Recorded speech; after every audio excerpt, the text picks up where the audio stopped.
Welcome back.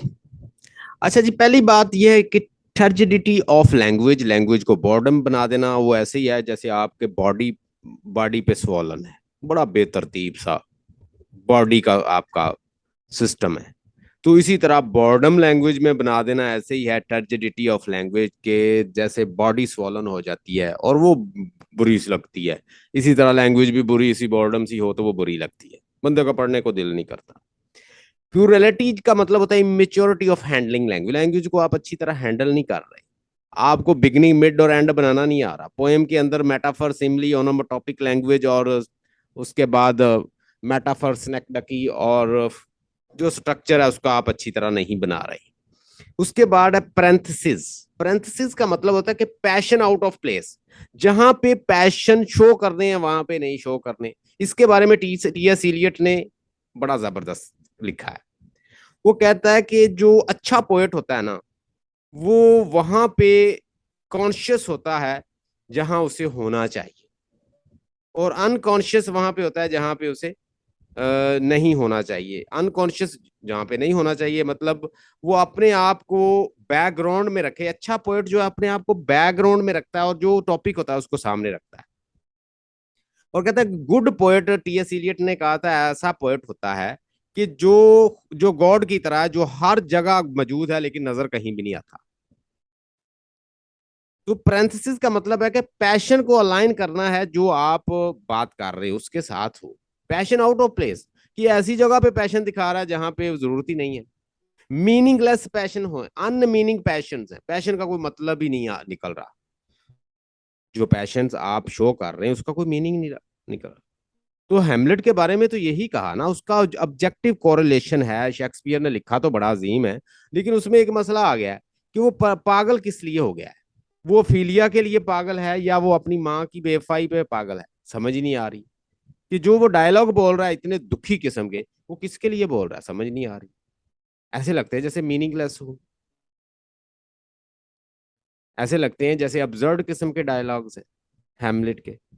तो parenthesis का मतलब यहाँ पे वो कह रहा है कि पैशन आउट ऑफ प्लेस, ऐसी जगह पे पैशन डाल देता है मेच्योर किस्म का राइटर कि जहां पे उनकी जरूरत नहीं होती। वो बड़े अजीबो गरीब से लगते हैं और उनकी कोई वैल्यू नहीं होती। आप असाइनमेंट के अंदर पढ़ेंगे तो वहां पे ये चीजें आपको मिल जाएंगी। डिफेक्ट ऑफ स्टाइल, तो स्टाइल के भी डिफेक्ट्स होते हैं। स्टाइल ठीक नहीं है, टू द पॉइंट नहीं है, उसमें प्रॉपर उसमें पैशंस नहीं है, उसमें थॉट्स अच्छी नहीं है, ठीक है, पैशंस नहीं है, अरेंजमेंट ऑफ सेंटेंस मीटर अच्छे नहीं है, डिक्शन अच्छे नहीं है, कंपोजिशन अच्छी नहीं है। तो ये सारा उसको उसके स्टाइल को भी, मतलब स्टाइल भी उसका इम्पैक्ट करता है सब्लिमिटी पे।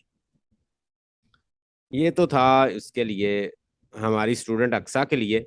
मैं हमेशा आप लोगों को कहता हूँ, हमेशा कनेक्ट द डॉट। आपको अच्छे, जितने भी आपको अच्छे राइटर मिलेंगे ना, तो वो हमेशा डॉट को कनेक्ट करते हैं। देखिए, अच्छी थॉट्स होंगी, जहन में रखें, तो अच्छी इमोशन आएंगी। जैसा इंसान सोचता है, मैं खुद एक साइकोलॉजिस्ट हूँ, मैं खुद एक एनएलपी कोच हूँ, मैं जानता हूँ। अगर अच्छी सोच होगी तो इमोशन, जैसा बंदा सोचता है वैसा फील करता है। इमोशन होती है फीलिंग, बॉडी के ऊपर जो फीलिंग्स आती हैं वो किससे आती हैं? थॉट से। जो जो सोच आती है वो हमें इमोशन देती है, अच्छी इमोशन। अगर अच्छी सोच है, अच्छी इमोशन पैशन आएंगी। अगर पैशन अच्छे होंगे तो अप्रोप्रिएट फिगर निकलेगी, जो आप वर्ड्स इस्तेमाल करेंगे वो बड़े अच्छे होंगे। मतलब आप अरेंजमेंट, फिगर ऑफ स्पीच, जो मेटाफर्स हैं, ठीक है, सिम्बलीज हैं, ठीक है, और पर्सोनिफिकेशन आप जो यूज करेंगे उसके अंदर, जो मेट्रिकल लैंग्वेज यूज इस्तेमाल करेंगे वो बड़ी अच्छी होगी। अब ये दोनों तो नेचुरल हैं भाई, ये हमें गॉड ने ही देने हैं, ये नेचर ने ही देने हैं। ग्रैंडर ऑफ थॉट्स गॉड की तरफ से है, नेचर की तरफ से है, और कैपेसिटी फॉर स्ट्रॉन्ग इमोशन भी हमें नेचुरली होती है। ये सारी चीजें आप आर्ट से सीख सकते हैं। ये है नेचर की, याद इसको एक्सप्लेन कर देना, और ये नर्चर होती है। इनको बंदा नर्चर कर सकता है, डेवलप कर सकता है, लर्न कर सकता है। ये आर्ट है, ये सारी आर्ट्स है। ये आर्ट के जरिए आप अच्छा अगर इसको लर्न करो तो ये appropriate use of figure of speech भी कर सकते हो, नोबिलिटी ऑफ डिक्शन भी अच्छी कर सकते हो, और डिग्निटी ऑफ कंपोजिशन भी अच्छी कर सकते हो।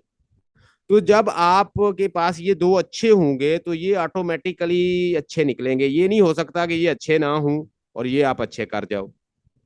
तो सबसे पहला जो है ना, आपको इन पे वर्क करना पड़ता है कि ये हम मेरे कैसे, नेचर ने मुझे ये कैसे दिए, और ये नर्चर करने पड़ते हैं फिर।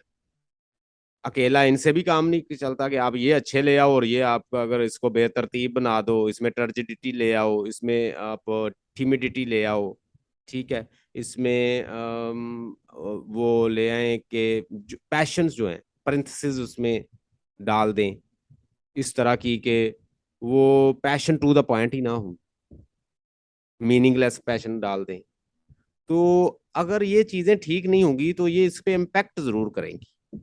लेकिन अकेला इससे भी काम नहीं चलता, ये भी हमें कुछ मतलब सीखना पड़ता है, पढ़ना पड़ता है। जैसे वो हिस्टोरिकल सेंस की बात की टीएस इलियट ने, ऐसे लगता है कि टीएस इलियट ने इससे सीखा है लॉन्जाइनस ने। आप जैसे जैसे इसको पढ़ते जा रहे हैं ना, तो आपको ऐसे लग रहा है कि जैसे टीएस इलियट ने इससे लर्न किया हुआ, इसको स्टडी किया हुआ है। अब appropriate use of figure of speech वो कब आएगा, ये दोनों चीजें अच्छी होंगी तो वो खुद खुद अच्छी बातें निकलती हैं। अब मिल्टन की थॉट अजीम थी, ग्रैंड थी, तो ग्रैंड उसके मुंह से आइडियाज निकले हैं। तो appropriate use of figure of speech, nobility of diction, diction भी बड़े नोबल से अच्छे, डिगनिटी ऑफ कंपोजिशन, अरेंजमेंट, इसका मतलब होता है अरेंजमेंट ऑफ सेंटेंसेज एंड सेंटेंजा वगैरह बनाना, उसकी तरतीब लगाना, ये भी सीखनी पड़ती है। I hope you got the point. Longinus एक रोमांटिक एंड रोमांटिक और क्लासिकल क्रिटिक है। अगर इसकी असाइनमेंट आ जाए, रोमांटिक ही आ सकती है, तो आप इसमें ये पॉइंट्स जो है इसका स्नैपशॉट ले लें, ये लिख लेना, ये पॉइंट लिखना है आपने। इसको मैं थोड़ा सा एक्सप्लेन कर देता हूँ। देखिए, one who passes judgement on the nature, value, quality, artistic work is called the critic. अगर आप क्रिटिक की डेफिनेशन देखें, one who passes argument, judgement, give quality of the evaluation of the work, he is known as a critic. Criticism का मतलब होता है to evaluate, to judge, to review, give review of a written work। किसी भी written work का जो review देता है, जो वैल्यूज बताता है, उसकी जो क्वालिटी बताता है, जो उसके बारे में जजमेंट पास करता है, उसे क्रिटिक कहते हैं।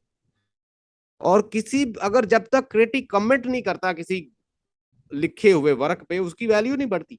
क्रिटिक की तो बड़ी वैल्यू है। टीएस इलियट जैसा बंदा मेरे वर्क को कह दे कि बड़ा अजीम है आर्टिकल लिखा है, यार आपने क्या कमाल कर दिया, एनएलपी का आर्टिकल लिखा, तो मेरा आर्टिकल तो दिनों में मशहूर हो जाएगा।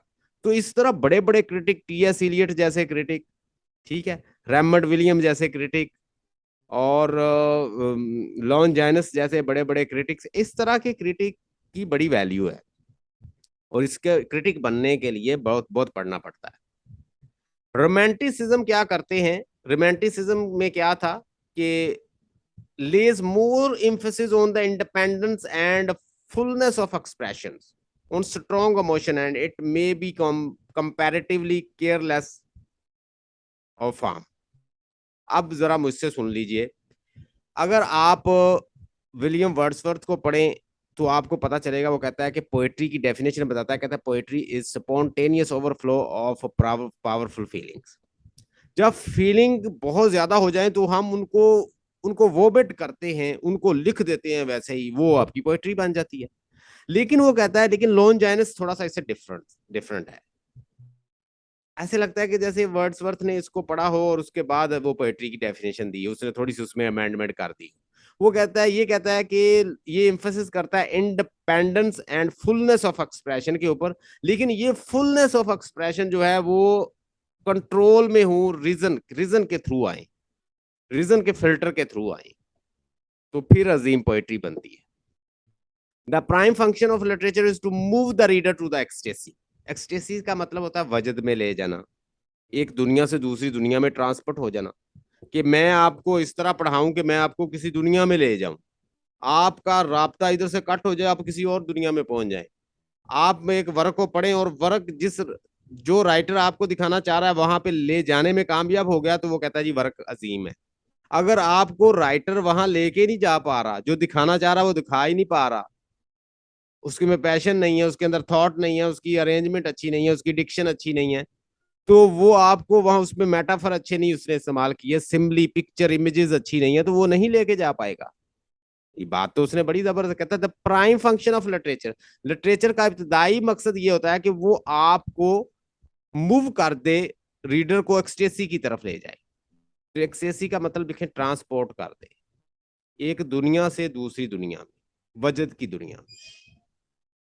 ठीक है, अगर वो आपको इस दुनिया से और दुनिया में ट्रांसपोर्ट नहीं कर पा रहा, जहां वो ले जाना चाह रहा है अपनी वर्ल्ड में नहीं लेके जा रहा, तो वो काम अजीम नहीं है। The criteria of literature is the imaginative emotional appeal and the personality of the writer should remain in the background. Criteria literature का ये है कि वो इमेजिनेटर और इमोशनल अपील करे। दूसरी बात साथ उसने ये कर दी कि पर्सनैलिटी जो पोएट है वो बैकग्राउंड में रहेगी। टी.एस. इलियट को देख ले, थोड़ा बहुत मिलता जुलता कॉन्सेप्ट है कि अच्छा पोएट वो होता है एक गॉड की तरह होता है, जिसका वर्क जो हर जगह मौजूद होता है लेकिन नजर नहीं आता। The true sublimity is produced through passions and enthusiastic souls of the poet. अगर आप पोएट के पैशन अच्छे हैं और enthusiastic बंदा है, सोल उसकी enthusiastic है, the work can be elevated. Elevated का मतलब होता है अजीम होना, ऊपर उठना, बढ़ना, हाई लेवल पे होना। Be elevated on the part of the reader, the work can be elevated on the part of the reader. Reader elevated and the work would be sublime. Reader भी एलिवेटेड हो जाएगा, reader जो है वो एक दुनिया से दूसरी दुनिया में चला जाएगा, और वो भी उसके आइडिया भी वैसे ही हो जाएंगे। तो यहाँ पे एक कोट मुझे याद आ रहा है, कहता है man catch fire from the spirit of other. एक दिए से दिया जलता है। अगर यहाँ पे दिया जल रहा है तो यहाँ पे अगर आपने दिया जलाना तो इससे जला सकते हैं, फिर आगे जला सकते हैं, फिर आगे मतलब रीडर जो है जो पढ़ते जाएंगे वो भी अजीम बनते जाएंगे, वो भी ग्रैंड बनते जाएंगे, वो कहता है। ये सारे क्लियर है, इसका स्नैपशॉट ले। Romantic critic who succeeded in opening men's eyes to the new aspect of literature। जो रोमांटिक क्रिटिक्स होते हैं ना, वो क्या करते हैं, मतलब पहली दफा ये ऐसा एक क्रिटिक है जो लॉन्जाइनस, जिसने लोगों का नए एस्पेक्ट लिटरेचर के बारे में, नए एस्पेक्ट, उससे पहले लोग क्या कर रहे थे, एथिक्स के ऊपर और मॉरल वैल्यूज के ऊपर, रिलीजियस वैल्यूज के ऊपर लिटरेचर को जज कर रहे थे।